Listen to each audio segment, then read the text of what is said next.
बिस्मिल्लाहिर्रहमानिर्रहीम, अस्सलाम वालेकुम। उम्मीद है कि तमाम बच्चे खैरियत से हैं। मैं हूं आपकी तारीख की टीचर मिस फरहीन और मैं आप तमाम बच्चों को खुशामदीद कहती हूं। तो प्यारे बच्चों, आज हम मिस्री तहजीब के बारे में पढ़ेंगे जो कि बाब नंबर 1 है। सबसे पहले हम हासिलात ताल्लुम देख लेते हैं कि बच्चे आज क्या सीख सकेंगे, क्या जान सकेंगे। तो जल्दी से आए पढ़ते हैं। आज बच्चे इस काबिल हो जाएंगे कि कदीम मिस्री तहजीब की तरक्की और दरियाए नील के किरदार की अहमियत बयान कर सकें। तो आज बच्चे क्या सीखेंगे कि एक तो वो मिस्री तहजीब जो है, क्योंकि वो बहुत पुरानी है, उसके बारे में जानेंगे। इसके अलावा दरियाए नील का किरदार क्या है मिस्री तहजीब में, इस बारे में भी पढ़ेंगे। तो चलें जल्दी से एक एक्टिविटी से, एक सरगर्मी से हम आज के लेक्चर का आगाज करते हैं। तो प्यारे बच्चों, आप जल्दी से देखें, ये दरियाए नील है। देख लिया आप सब ने। आपको एहराम निसर एक साइड पे नजर आ रहे हैं और आप तमाम जगह पर देख सकते हैं कि आबादकारियां जो हैं वो बन चुकी हैं। तो आप पिछली जमातों में ये चीज तो पढ़ चुके हैं कि आबादकारी जो है वो हमेशा पानी के करीब, दरिया के करीब जो है वो बनती है। लोग अपनी आबादियां, अपने रहने सहने की जगह जो है वो ऐसी जगह पर बनाते हैं जहां पर पानी उनको जल्दी से जो है वो मिल जाए। तो क्या होता है कि लोग जो है इस दरियाए नील पे तिजारत के काम आता था। ये एक जगह से दूसरी जगह जो है लोग जो हैं वो तिजारत के लिए यहाँ से जाते थे। इसके अलावा एहराम मिस्र जो है, यहाँ पर फ़िरौन जो बादशाह होते थे वो रहा करते थे, ये उनकी रिहाइश थी।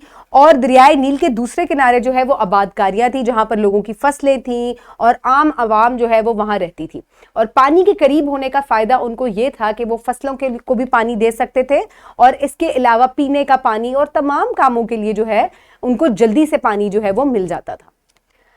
तो प्यारे बच्चों, ये नक्शा है जो कि आपको ये बताता है कि कदीम मिस्री तहजीब जो है वो किधर वाक़ थी। तो और आजकल जो मिस्र है, इजिप्ट जिसको अंग्रेजी में कहा जाता है, वो किस जगह वाक़ है। तो अगर आप गौर से देखें तो ये तमाम जो इलाका है,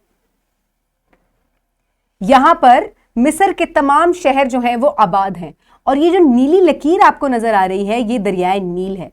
और ये जो हरा रंग आपको नजर आता है ये तमाम जो है ये आबादकारियां हैं। तो इससे हमें ये पता चलता है कि आज तक, यानी कि कदीम तहजीब से लेकर आज तक भी लोग जो हैं वो ऐसी जगह अपनी आबादियां जो हैं वो बरकरार रख पाते हैं जहां पर पानी जो है उनको जल्दी से मिल सकता है।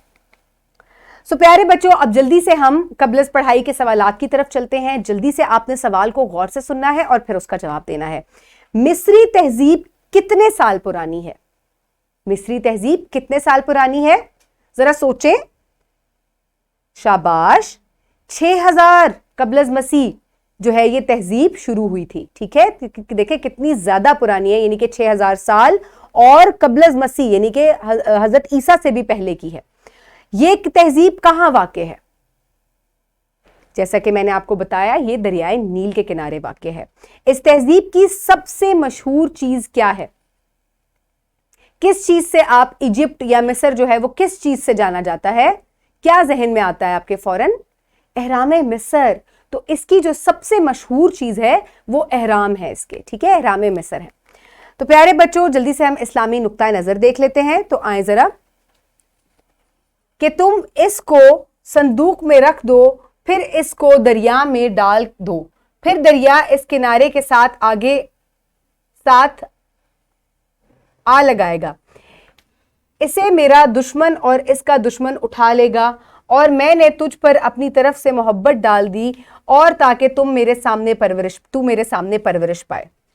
तो प्यारे बच्चों, ये जो आयत है ये उस वाक़े की तरफ इशारा कर रही है कि जब हज़रत मूसा अलैहिस्सलाम की जो वालदा हैं उन्होंने फ़िरौन के डर से उनको एक संदूकचे में बंद कर और पानी में, दरियाए नील में बहा दिया था। और उसके बाद उसकी हिफाजत जो है ज़ाहिर है वो अल्लाह ताला ने की और उस संदूक को बहकर वो जो है वो फ़िरौन के घर ही चला गया और उधर से उन्होंने उन लोगों ने उसको उठाया और उस हज़रत मूसा ने अपनी परवरिश जो है वो फ़िरौन के घर पर पाई। तो ये जो आयत है ये उस वाक़े की तरफ जो है वो इशारा कर रही है। तो प्यारे बच्चों, चलें अब हम आगे चलते हैं। मिस्री तहजीब बाब नंबर 1। आप जल्दी से अपना ये सफ़ा अपनी किताब में खोलें। उम्मीद है तमाम बच्चे ये सफ़ा खोल चुके हैं। चलें आए अब हम इसकी पढ़ाई शुरू करते हैं। आपने अपनी उंगलियां वहां रखनी है जहां मैं पढ़ूंगी। तारुफ, مصری تہذیب دنیا کی قدیم ترین اور ممتاز تہذیبوں میں سے ایک ہے۔ مصر شمالی افریقہ میں بحیرہ روم پر واقع ایک ملک ہے۔ مصری تہذیب شمال مشرقی افریقہ میں دریائے نیل کے کنارے واقع تھی۔ تو پیارے بچوں، جیسا کہ آپ دیکھ رہے ہیں کہ مصری تہذیب جو ہے یہ بہت پرانی تہذیب ہے، اور یہ کہاں پر، یہ مصر شمالی اور افریقہ کے قریب جو ہے بحیرہ روم پر واقع تھی، اور اس کے علاوہ یہ جو ہے بہت پرانی ہے، اور جو دریا ہے جس کے کنارے عبادت کاریاں ہوئی وہ دریائے نیل ہے۔ کتنی پرانی ہے، آئیں اب ہم اس بارے میں پڑھتے ہیں۔ تقریباً 6000 قبل مسیح جنوب مغربی ایشیا اور افریقہ کے لوگ دریائے نیل کے قریب آباد ہوئے۔ یہ لوگ خوراک جمع کرنے والے اور شکاری تھے جو کم ذخیرہ علاقوں سے یہاں منتقل ہوئے تھے۔ وہ دریائے نیل کے کنارے آباد ہوئے، گاؤں بنائے اور کھیتی باڑی شروع کی۔ یہ علاقے پانی، زرخیز مٹی اور حملہ آوروں کے خطرے سے محفوظ رہنے کے لیے بہترین جگہ تھی۔ کیونکہ یہ صحرا سہارا سے گھرا ہوا تھا، دیے گئے نقشے میں آپ سبز رنگ سے واضح کیا گیا علاقہ دیکھ سکتے ہیں جن میں دریائے نیل کے ساتھ مصری تہذیب موجود تھی۔ تو پیارے بچوں، آپ یہ دیکھ سکتے ہیں کہ آباد کاری جو ہے وہ ایسے لوگوں نے آ کے دریائے نیل کے کنارے کی جو کہ شکار کرتے تھے، اور اس کے علاوہ وہ ایسے علاقوں سے آئے تھے جہاں پر ذخیرہ جو ہے وہ بہت کم تھا اور ان کو خوراک کے مسائل درپیش آئے ہوں گے، اسی وجہ سے انہوں نے دریائے نیل کے کنارے وہ آ کر آباد ہو گئے۔ یہاں ان کو جلدی سے انہوں نے اپنی فصلیں لگائیں۔